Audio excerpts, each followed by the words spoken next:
The trial of 5 junior hockey players accused of sexual assault showed us the range of perceptions Canadians have of the game, from those who condemned the young woman who brought the charges to those who applauded her for having the courage to come forward.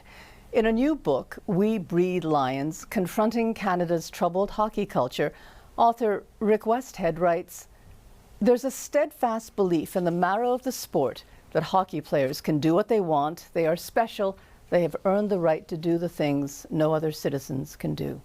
Rick Westhead joins us now. Rick, your congratulations on the book. Thank you. It shook me up, but I learned a lot, and I'm very, very glad I read it, and I hope a lot of people do the same. You first heard of the case in London, right? Through a phone tip. You knew this was going to be big. I had a feeling it was going to be big. I was actually in Belgrade, Serbia, working on a soccer feature, and someone got hold of my cell phone number and phoned repeatedly. And I finally picked it up, and the person said I needed to try to get a copy of a statement of claim that had been filed in the courthouse in London, Ontario. And of course, that statement of claim detailed an alleged sexual assault where a woman referred to in court documents as EM said that she'd been sexually assaulted by 8 members of Canada's 2018 World Junior Hockey Team in June of 2018, 6 months after that tournament. And she sought $3.5 million roughly. And I knew that was going to be a big story, and it was when we reported it. You know, I mentioned your book to several of my friends who are hockey fans. And I was surprised at the number of them who said, you know, I really don't want to know about this. I mean, you say yourself, people just want to feel good about hockey, right? They don't want to hear that underside of things. Well, I think that's completely fair. These are uncomfortable truths. But I think, you know, history has proven about what happens when you deny to even acknowledge uncomfortable truths. We just repeat them over and over again. There's a path forward, and I try to outline that in this book. But even before we get there, I think just giving a chance for people to talk about what their experiences have been in junior hockey is important. You know, I reached out to more than 200 men who played major junior hockey or Tier 2 Junior A hockey in the last 10 years. And 58 players agreed to speak with me, and the vast majority of those were on the record. For people who don't follow journalism closely, that just means that they wanted their names next to their stories. That's a staggering number. Dozens and dozens of men wanting to detail how much they love the game, but also how much they struggle with the off-ice culture of junior hockey. I think, you know, one of the things that I loved about your book is not just about the trial.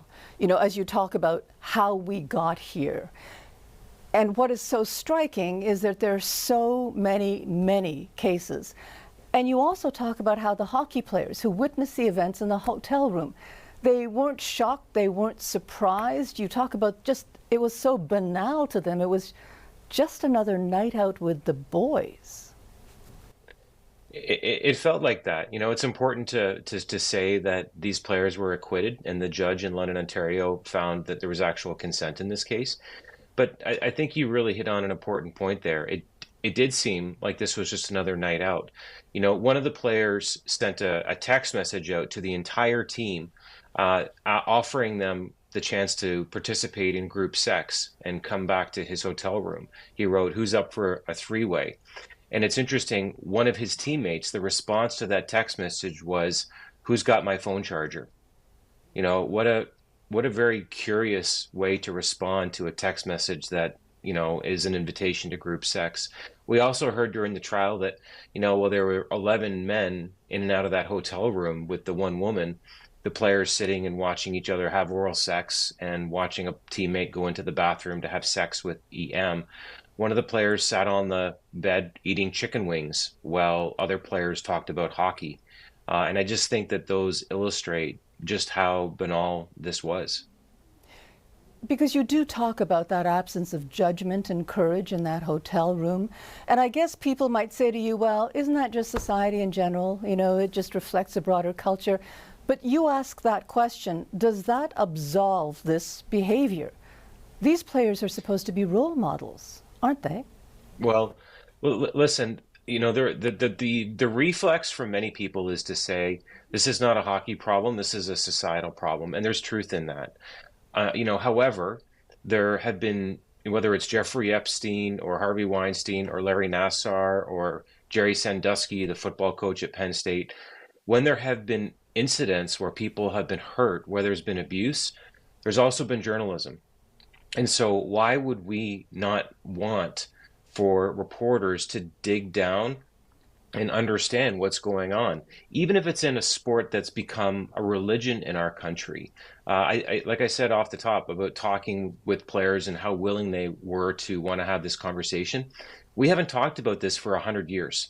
The stories that we've been told for 100 years about hockey are all about how this fantastic sport, which I love and play twice a week in Toronto, I've got some of my best friends in hockey, but the stories are about that we've been told are about how hockey brings us together, stitches us together as a country. It's part of our social fabric. We all reminisce about Sidney Crosby's golden goal for in 2010 to win us the Olympics. But I think we have a responsibility to ask harder questions about the commercialization of minor hockey and about the experiences that these teenagers are having when they leave home to play junior.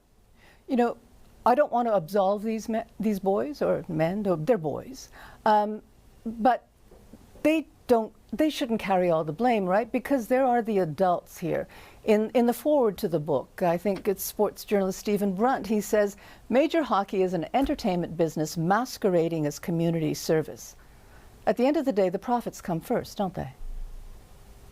Well, I think they certainly have. I mean, we've seen junior teams across Canada argue when it's convenient that they're mom and pop operations and they're barely scraping by, and they should receive special consideration from provincial governments to not pay players minimum wage at least. But on the other hand, every time there's a Memorial Cup or a massive tournament, they talk about how many teams there are in the league compared to past years, how many fans are coming to their games. It's in the millions. Junior hockey is a major industry. And, you talk about the adults in the room, and that's exactly right. In many cases, these players spoke to me about being 15 years old, 16 years old, boys, and they're playing on teams with teammates who are 20 or even older, in some cases 21.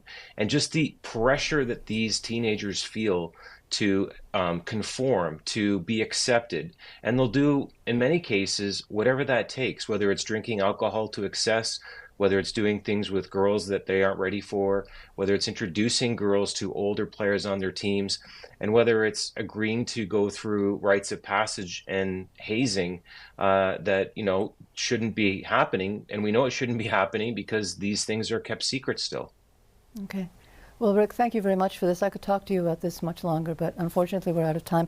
But I really hope that people take the time to read this book, because it's things, as you say, people should know.